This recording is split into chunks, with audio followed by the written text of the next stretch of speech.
नमस्कार बच्चों, कक्षा 9 के सामाजिक विज्ञान विषय के इतिहास वाली बुक के यूरोप में समाजवाद और रूसी क्रांति, इसको हम पढ़ रहे हैं। इसको प्रश्नोत्तर के फॉर्म में हम पढ़ रहे हैं आज, और इसके कुछ टॉपिक हमने कल तक पढ़े थे, तो वो टॉपिक और क्लियर हो जाएंगे, आगे भी आपको कुछ समझ में आएगा, तो इसीलिए यह ध्यान से सुनेंगे।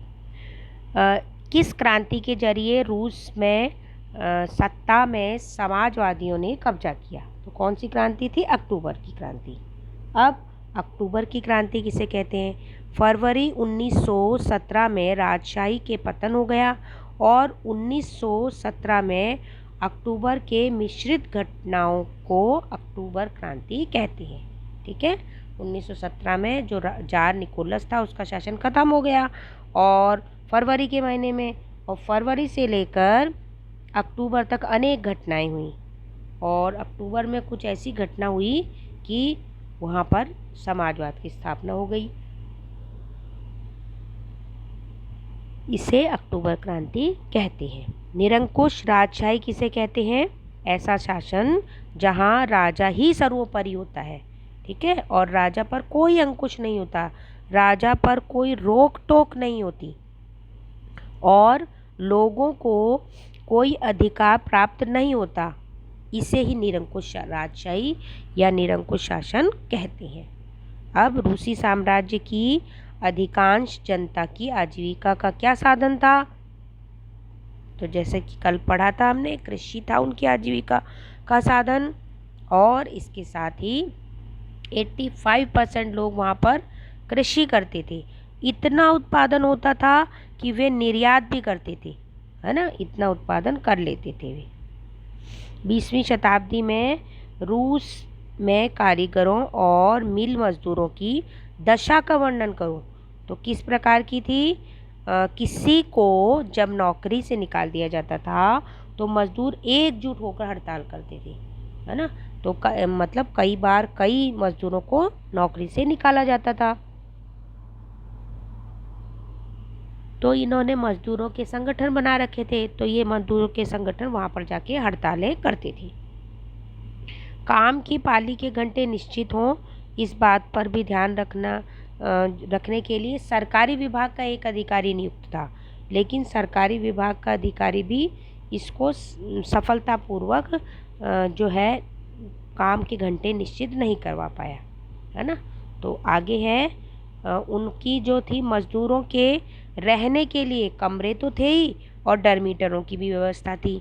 डरमीटर आपको कल बताया था कि एक ऐसे फ्लैट जगह, बिस्तर मतलब जिसमें पार्टीशन करके बना होता था और बहुत सारे लंबाई में कई लोगों के विश्राम के लिए जगह होती थी, उसको डरमीटर कहते थे। तो जो वो थे जिसकी शिफ्ट होती थी वो तो अपने कारखाने में, मिल में काम करता था, और जिसकी नहीं होती थी वो वहाँ पर आकर आराम करता था बारी बारी से, मतलब वे वहाँ आराम करने के लिए आते थे और उनको अपने परिवार को रखने का साथ में अधिकार नहीं था, केवल मजदूर जो नौकरी करता था ना वही रहता था। सामाजिक स्तर पर मजदूर बटे हुए थे, और कैसे बटे हुए थे कि ग्रामीण क्षेत्र में कुछ लोग ग्रामीण क्षेत्र से जुड़े हुए थे, अभी भी गांव में जाते थे और गांव में भी कृषि करते थे, लेकिन कुछ ऐसे थे जो गांव में नहीं शहरों में ही स्थायी रूप से बस गए थे, तो इस प्रकार वे सामाजिक स्तर पर बटे हुए थे। फिर है बेरोजगारी और आर्थिक संकट में वे एक दूसरे की मदद करते थे। इन्होंने अपने अपने संगठन बना रखे थे और वे एक दूसरे की जब भी संकट का समय आता था मदद करते थे। अब रूसी किसान यूरोप के अन्य किसानों से कैसे भिन्न थे? इम्पॉर्टेंट है बच्चों ये।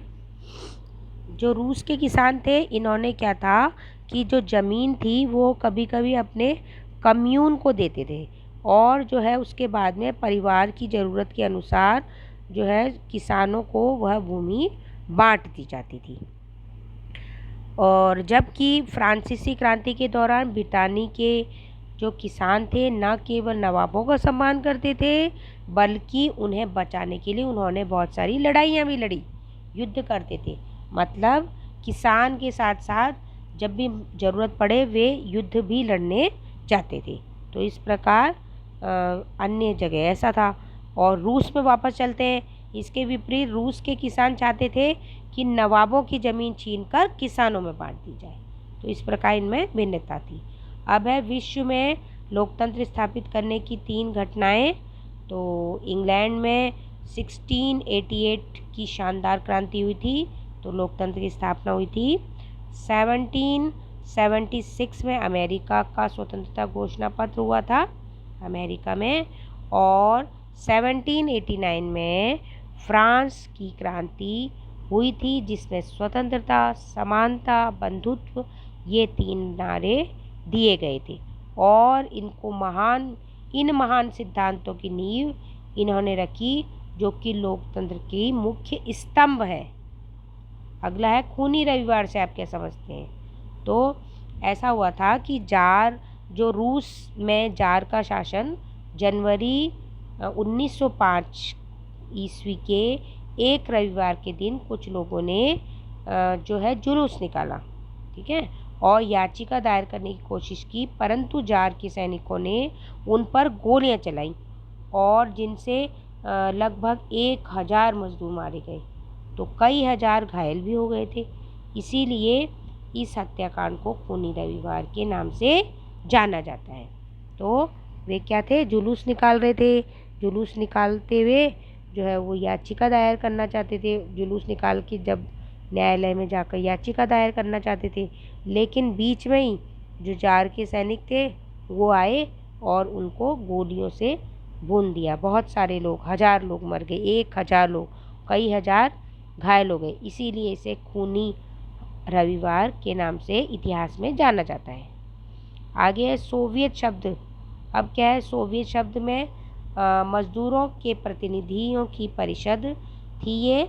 सोवियत शब्द है ना, सोवियत शब्द जो है मजदूरों के प्रतिनिधियों की जो परिषद थी उसको सोवियत नाम दिया गया था, मजदूरों ने दिया था।